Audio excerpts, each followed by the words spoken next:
how I got out of Zionism. So this is obviously a much longer conversation and a much longer story. But for the sake of brevity, I'll try to tell this, as the Alter Rebbe says, the first rabbi of Chabad. I'll try to tell the long, short version of how this happened. So in 2018, when I was 20 years old, I was studying in Jerusalem in an all-male religious nationalist seminary. And obviously I grew up very Zionist. And while I was there, I started having questions about the entire population that existed beyond these walls.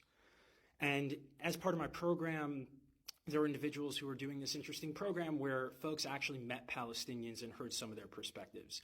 And for me, I had heard some good things about that program, and some of the things that they were saying were interesting and appealing, so I decided to go to that program. And I remember it was a Friday before Shabbos, and I was sitting there at 9 a.m. in Jerusalem, and a Palestinian man had come to speak to us. And he was describing how he had to get up at 4:30 a.m. to make it to Jerusalem at 9 a.m. Even though he lived in Ramallah, which is only like 7 miles away. So obviously my brain goes, well, that doesn't make any sense. Surely it shouldn't take you more than 4 hours to go 7 miles. And then I listened how he proceeded to talk about the system of checkpoints, how he had to get on a separate bus, how he had to make the calculation of whether it made more sense for him to stay on the bus, knowing that if he's on the bus, he could be kicked off the bus at the checkpoint and go to the back of the line, or if it just made sense to just wait on the non-bus part of the checkpoint to get through to make sure that he got here in time, to speak to a bunch of Zionist Jews to try to convince them that Palestinians were human. So after the lecture, I went up to him, I was like, dude, this is fucked up. What is going on here? Why did no one tell me about this? And I was like, can you just I didn't even know what I was like, more, just more. Tell me more. He took out his ID card and he's like, yeah, I actually have to head back now because if I'm not back by a certain time, my provisional travel status is going to get revoked and I won't be able to leave Ramallah again. And it doesn't matter if the checkpoints held me up. And the checkpoints could take 3 to 4 hours. So I need to head back now. I'm like, dude, it's 10:30 or 11 o'clock. He's like, I can't take any chances. I'm not risking this getting revoked. So I said to him, I was like, I need to know more. He said, well, why don't you come with me to Ramallah? So I'll tell you, the first thought that rose in my mind, it was rising and it said, if I go, you will kill me. Because that was the way I was conditioned. Growing up, for me, Palestinians were terrorists. There was no possibility that a Palestinian was human, and certainly no possibility that Palestinian resistance had nothing to do with Jewish folks, but had to do with the fact that there were settlers kicking Palestinians off their land, upholding apartheid, ethnic cleansing, and genocide. So as that thought was rising, there was another voice in me, and I think this voice is a deep ancestral voice, and to this day, I'm amazed at myself that I was able to challenge all of my conditioning with a second voice, a deeper knowing. And that voice immediately said, well, you've been told your whole life that this person was going to kill you and that this person was a terrorist and he wasn't human. And he's standing right in front of you and he's the exact opposite of those things. And in that moment, I didn't vocalize that thought and I called bullshit and I said, yeah, I'll come. I need to see it for myself. Now, as a Zionist kid growing up, this was unheard of. The thought that I could go to a Palestinian town and come back in anything less than a body bag was absurd. But he said, you got to come in the next couple of days. So this was Friday. So I had Shabbos in Yerushalayim.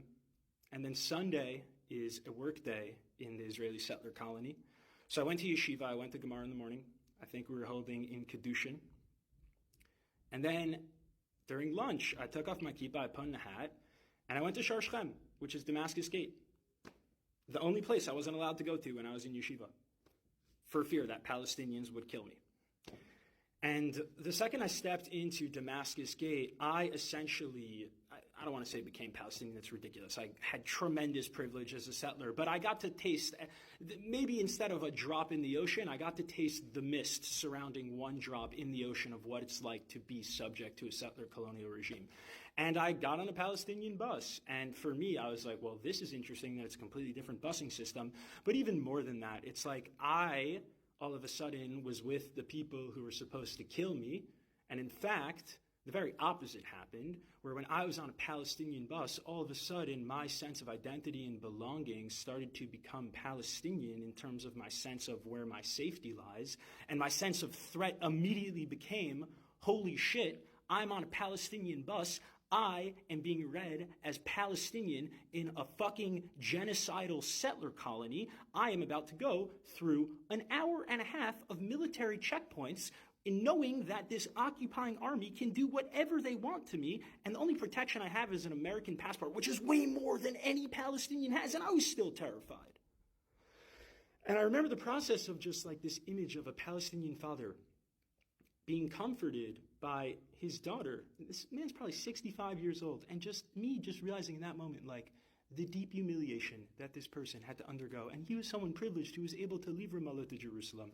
And I remember just going through the Columbia checkpoint, IDF soldiers coming on, harassing us. And I remember going into the Columbia checkpoint and being on the inside of the wall and seeing the beautiful graffiti and seeing that there was a graffiti of someone, a kid with a slingshot. And my Jewish brain at the time said, wow, this is amazing. The Quran and the Torah are so similar. They also have an image of King David with a slingshot.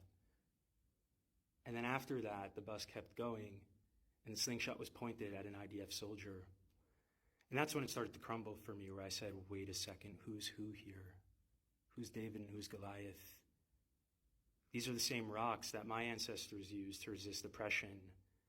And now these rocks of Palestine are being used by Palestinians to resist oppression too. And we have become our worst nightmare. I remember sitting in a bar in Ramallah. Sorry, the Israeli security apparatus, I don't remember who it was, but if you could find him for me, that'd be lovely, because I dearly miss him and he changed my life. I remember sitting in a bar in Ramallah, and this person just explaining to me, this beautiful Palestinian human just explaining to me, being so patient with me, speaking to a Zionist settler, speaking to me and just saying, like, dude, like, most people here have never seen Jerusalem. I'm like, what are you talking about? It's literally right there. It's like you have to be a male and 65 or older, or women 55 or older, or you need to have someone sponsor you for a work permit, but the only way they can sponsor you, there has to be an Israeli, and how the fuck is an Israeli going to sponsor you if they don't even know you exist because you're behind the wall? Again, maybe the regulations have changed. This was my experience 5 years ago. It's probably gotten worse. And I remember him saying to me, he said, Shlomo, what would you do? What would you do if your entire life, the only person of the occupying army that you saw, and the only interaction you ever had with Jews were IDF soldiers who came in and raided you and arrested you in the middle of the night, put you under administrative detention, tear gassed your homes, cut off your water and electricity, arrested a bunch of your friends, and killed you and harassed you? He said, what would you fucking do? And I said, if you don't think that I would resist with every single fiber in my being, as long as I was alive, to liberate myself from this colonial hell, you are out of your fucking mind. I said, how dare you even ask me what I would do? I said, do you know my ancestry? Do you know who I come from? Do you know that my lineage? My grandfather survived Auschwitz, Reb Shimon Bar Yochai, Hanukkah. You think I wouldn't fight back? That was after 6 hours. Can you imagine what 18 years, what 30 years does to the psyche of someone like that? And y'all sit here and get confused with Palestinian resistance? Are you kidding me? All that shows me is that A, you have no idea what the settler colony of Israel is, and B, it's disrespectful. You're disrespecting yourself because you're telling me that if you were in that position, you wouldn't fight back and you would willingly die. And that tells me that if I was in Auschwitz with you and we were in the bunkers, you wouldn't resist our Nazi captors. And that is someone I don't trust. So let's fucking get it together and start telling the truth and take this seriously. Let's fucking free Palestine for all people, everyone on the land.